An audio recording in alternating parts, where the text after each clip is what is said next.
Hi, I'm Streaky, this is Shay, this is Metropolis Mastering, and today we're discussing stereo width in mastering and mixing.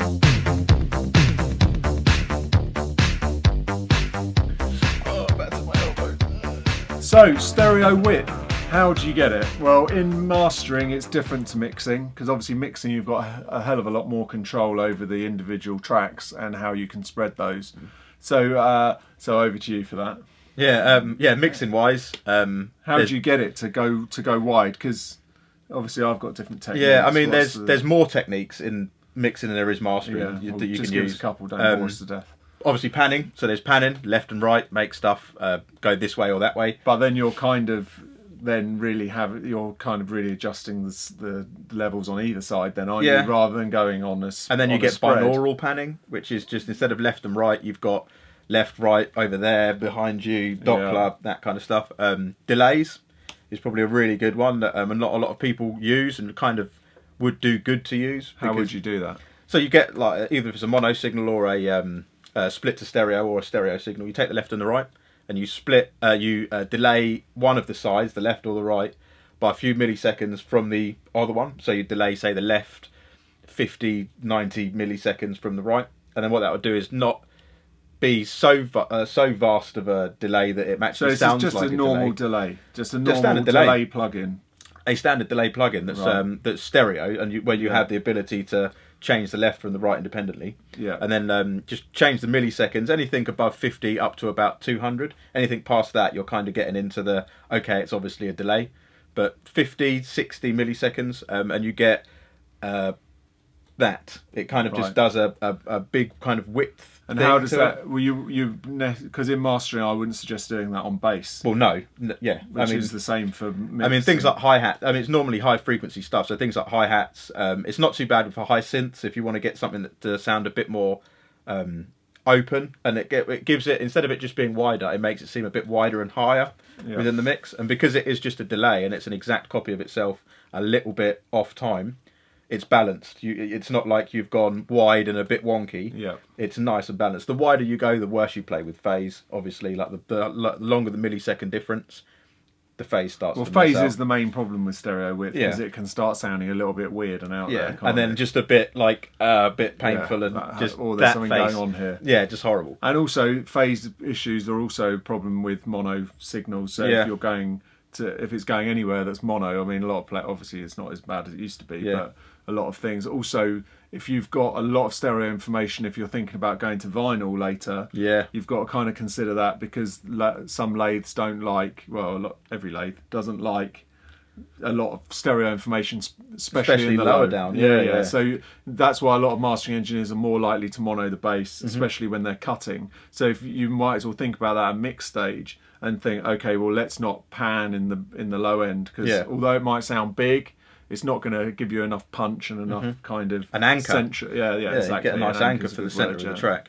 Yeah, I mean, if I was to say about mastering, I have a few different ways of getting things to go wide. I can basically turn up the sides, so you've got like mid-side processing. Yeah, so I've got I've got an analog version where I can turn up the mids or the sides, or I've got a digital version too. Basic, just turn it up. I never do that. In fact, I'm lying. I have done it. I've turned up the sides, but very minimal. Yeah, and only if it desperately needed some width to it. 0.2 dB. Yeah, really? Yeah. Like really small. And then I've got a stereo width, an analog Maselec one, which is amazing.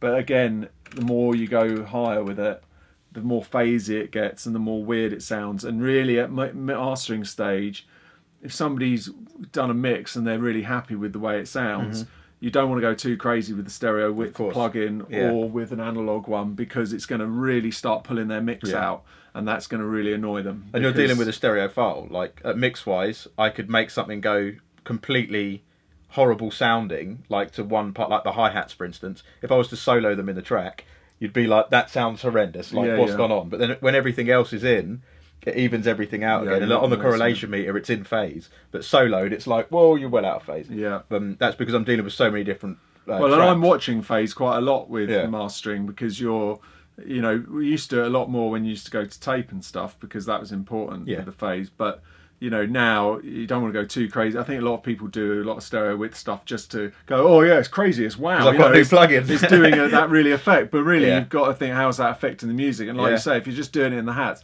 a lot of the time when I do stereo width stuff is very similar to what you're saying, where I might have an MSEQ, and I'll put something on the very high end of the EQ on the stereo information to give it just some little fairy dust, for want of a better word, like a little twinkle. bit of air out here, Sparkle. so it's really not affecting the rest of the track. The rest of the track's kind of where the mix was, but it's just going, okay, there's a little bit of air out here, and you can't really notice it until you've got rid of it. But it's there, in and out, and you go, oh yeah, that kind of veneer gives me a little sprinkle. And then a lot of the times, if I'm using a stereo width on the Master Select, for instance, or if you were doing it on a software, I might mono the bass a little bit as well, just so that when I'm pulling the stereo out, I'm still keeping the bass nice and tight in the center. I won't, you know, I'm never using extreme settings, but I might go, I don't know, 80 hertz on the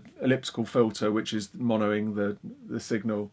I've spoken about how to mono the bass before, or on the stereo information, I might put a shelf in to chop into it that way, right? If I haven't got an elliptical equalizer. And I mean, even just monoing bass or cutting some of the low frequencies, like you say, on a filter on the sides, makes the track seem wider, seem clearer in the sides, and then it gives the brain sort of its perceived wideness when it's not actually got wider. Well, yeah, you just cleared up the side, and also you can EQ a little bit in the side channels sometimes to just open it up. And in mastering, that's what I might do. Like I said, I do it on the tops, but you might just do it on the kind of the sort of 1K area sort of thing, just to make the ears pop out. But a lot of the time, that can make things sound a little bit harsh. So you've got to be like I'm like careful. In the muddier area, like the 2 to 400, like 300 area in the sides, just taking a bit of that out sometimes. I mean, just recently, I'm kind of doing that on a mix, like at mix stage at the very end, just to make. It doesn't make it wider, but it makes it seem a little bit more lighter in the sides, which makes my bass seem a lot thicker. So when it comes to then the mastering stage, I kind of have to do less. At that stage, it's kind of already done for me. No, I can see that. Okay, well, I hope there's a few ideas in there for you, and it explains how I do it for mastering, how Shay does it for mixing. And please leave us some comments. Please subscribe in the corner over there. Thanks for watching. Until next time. Bye.